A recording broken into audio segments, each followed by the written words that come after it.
Qui a les honneurs de la une? Les réfugiés. Oui, bien sûr. Bonjour William, bonjour à tous. La conférence de presse du président. Comment?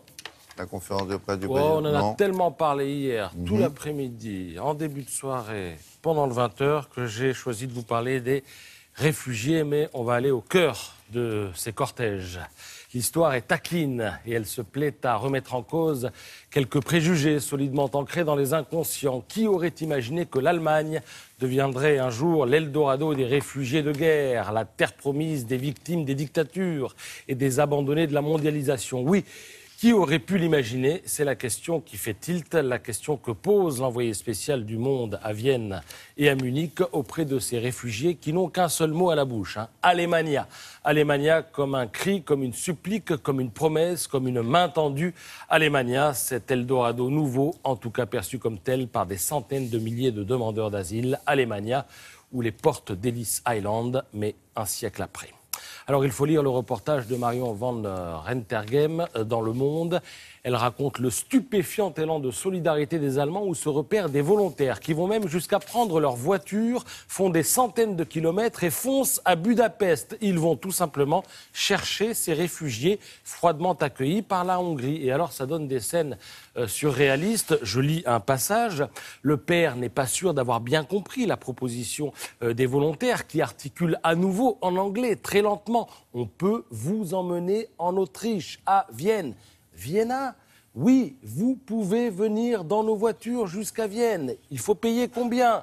Rien, no money. Il sourit mais n'y croit pas, dit poliment qu'ils vont continuer à pied et au bout d'une quinzaine de minutes et beaucoup de tergiversations pour savoir qui monte avec qui, toute la famille s'entasse dans les voitures. Alors évidemment, tout le monde ne fait pas montre de la même compassion. Dans un train qui file vers Munich, il y a une femme, allemande, autrichienne, hongroise, on ne sait pas trop, qui s'agace de voir son train pris d'assaut par les réfugiés. « Je ne vais pas rester debout pendant 5 heures », dit-elle, mais elle est inaudible aux oreilles de la foule joyeuse qui a passé des mois debout, sans dormir, écrit l'envoyé spécial.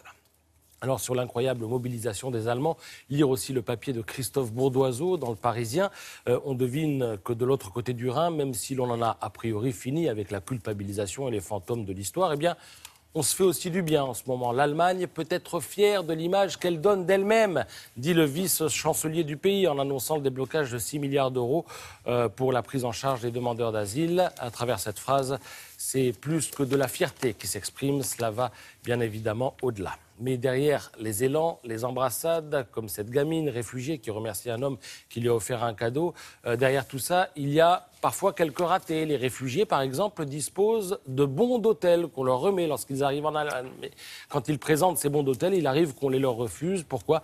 Eh bien parce que l'administration tarde à rembourser. Alors évidemment, les hôtels en ont marre. Alors à lire les différents papiers, on se dit qu'on en est au temps heureux de cette affaire. On en est au stade de l'espoir, symbolisé par la longue marche dont parle Libération à la une. Une longue marche médiatisée, une longue marche célébrée et qui, qu'on le veuille ou non, risque fort de déboucher sur le fameux appel d'air dont il est parfois question dans le débat public. Lisez à ce propos le reportage de Hala Kodmani dans Libération. On y apprend que des gens qui auparavant n'avaient jamais quitté leur village dans le nord de la Syrie parlent aujourd'hui de partir en Suède ou alors de partir aux Pays-Bas.